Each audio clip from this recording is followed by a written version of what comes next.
नमस्कार, times of Swaraj में आप सबों का स्वागत है और मैं हूं संतोष सिंह।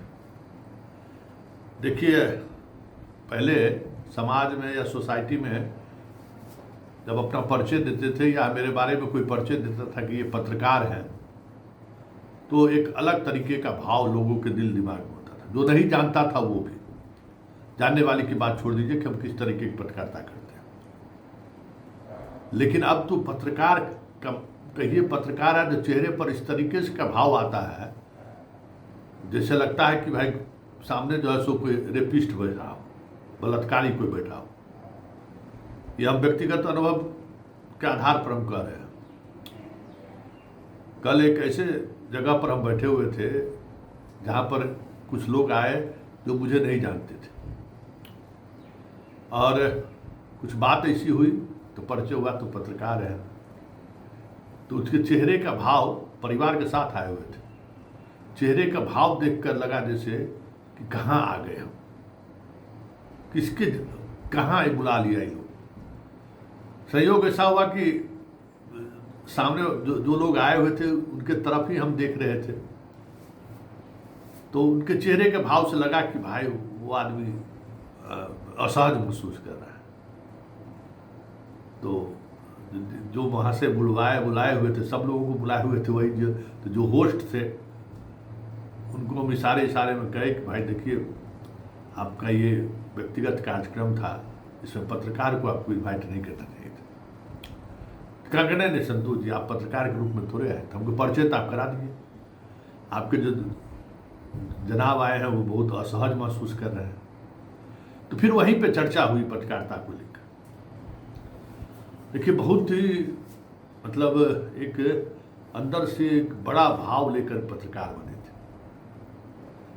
लेकिन आज पत्रकारिता जहाँ खड़ी है तो इस तरीके का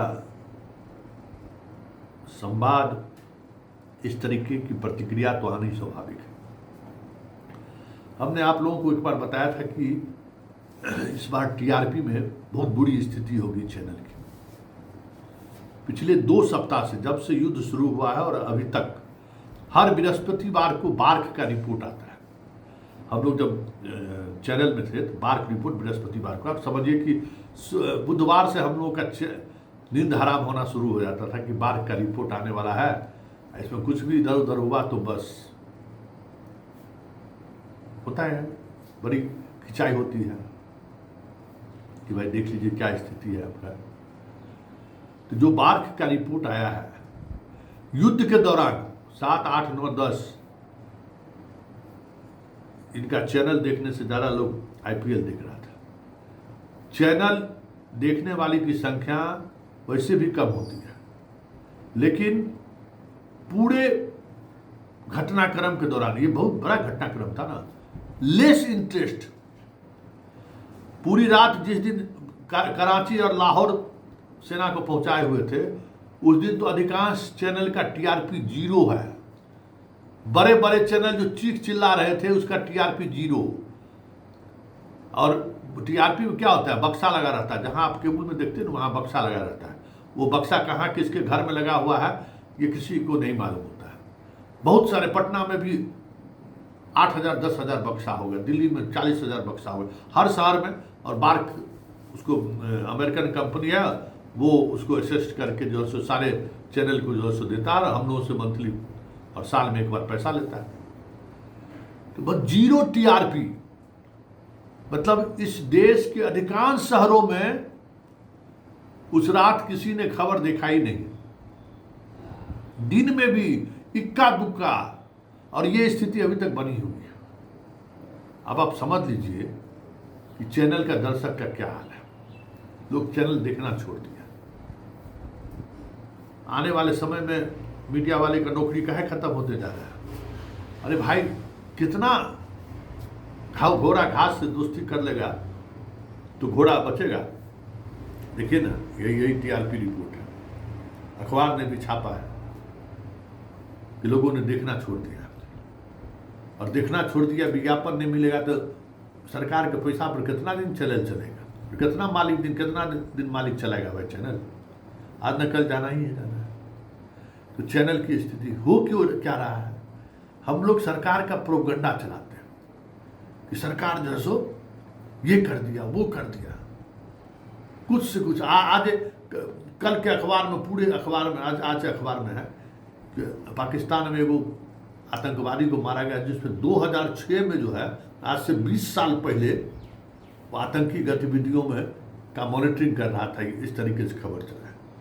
ये जो आतंकवादी मरा है उसका कहीं कोई सूची है क्या? कहीं कोई इस तरीके का इंडेक्स बना हुआ है क्या?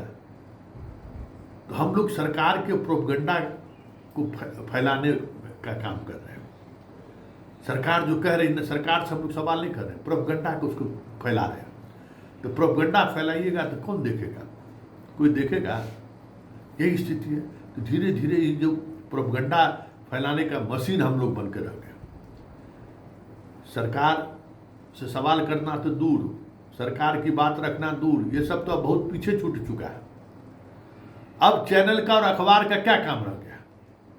सरकार का झूठ का जो प्रोपगंडा है उसको फैलाना। अखबार थोड़ा अभी बचा हुआ है, क्योंकि अखबार में तो लिखा हुआ चीज़ बदलता नहीं है।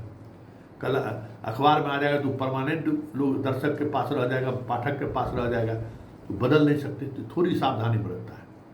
लेकिन दैनिक जागरण अखबार याद करिए, इसी दौरान में फ्रंट पेज पर लिखा था पाकिस्तान में परमाणु, इस पर जो है भारत का बम गिर गया। वही अखबार छापा था बिहार में, और कोई अखबार नहीं छापा था। तो जहाँ प्रोपगंडा, सरकार का आप प्रोपगंडा मशीन बन जाइएगा, सरकार को नरेंद्र जी मोदी जी का जो है सो जो महामानव वाला जो चेहरा है वो बना रहे, उस पर कोई सवाल खड़ा नहीं करे, इसके लिए पीआईबी के माध्यम से या पीएमओ के माध्यम से जो गलत बात फैलाने के लिए जो सूचनाएं दी जाती हैं, अगर आप बिना वेरीफाई कराए हुए या फिर दबाव में आकर चलाते चले जाइएगा, हेडलाइन बनाते रहिएगा, तो कोई क्यों देखेगा? और नहीं देखेगा तो फिर रोजगार का संकट होगा। नए लोग पत्रकारिता में नौकरी नहीं मिलेगी। छटनी जो इतना चल रहा है इसका कारण यही है। कितना दिन प्रोपगंडा चला के पैसा सरकार से लेते रहिएगा? पब्लिक नहीं, और सरकार भी पैसा तभी तक देगी ना जब तक आप पर लोगों पब्लिक को भरोसा रहेगा। अब तो भरोसे खत्म हो गया है, तो फिर आपको पैसा क्यों देगा सरकार? कोई भी सरकार आपको समझ गया कि ये प्रोपगंडा वाला है, ये विज्ञापन वाला पत्रकार हो गया है, ये मीडिया विज्ञापन सरकार का खाली भोपूबा चलाता है। तो ये जो बदलाव हुआ है ना, ये बदलाव हमें लगता है कि आने वाले समय में मीडिया तो खत्म हो ही गया, और मीडिया का शटर भी आने वाला समय में गिरेगा बहुत तेजी से, जाना तय है। क्योंकि देखिए मीडिया क्या था? भरोसा, लोगों का भरोसा। अरे खबर अखबार में छपी खबर है, अरे गलत नहीं हो सकता, अरे मीडिया पे खबर चली है, अरे गलत नहीं हो सकती, अरे इधर जो सोशल मीडिया आया उसमें जो फर्जीवाड़ा हुआ, तो लोगों का यहाँ से भी मन उचट रहा है, यहाँ भी खेल खत्म ही है। लेकिन कुछ भरोसा कहीं कहीं तब हुआ क्या, लोगों को शिफ्ट कर गया। कोई मोदी सपोर्टर है, कोई मोदी विरोधी है, कोई सरकार का अच्छाई सुनना चाहता है, कोई सरकार की बुराई सुनना चाहता है। सोशल मीडिया में भी इसी तरीके से चीज़ें चलनी शुरू हो गई। मतलब अब पत्रकारिता खत्म। इसलिए अब पब्लिक को सही इन्फॉर्मेशन कैसे मिले, सही इन्फॉर्मेशन कैसे प्राप्त करिए, अब इसके लिए सोचना शुरू कर दिए। तो ये जो प्रोपगंडा वार है ना, इसमें कहीं का नहीं रहिएगा आप लोग। मीडिया वाला तो सिलेंडर हो ही गया, उसका तो रोजी रोटी गया ही, बाकी लोगों को भी परेशानी।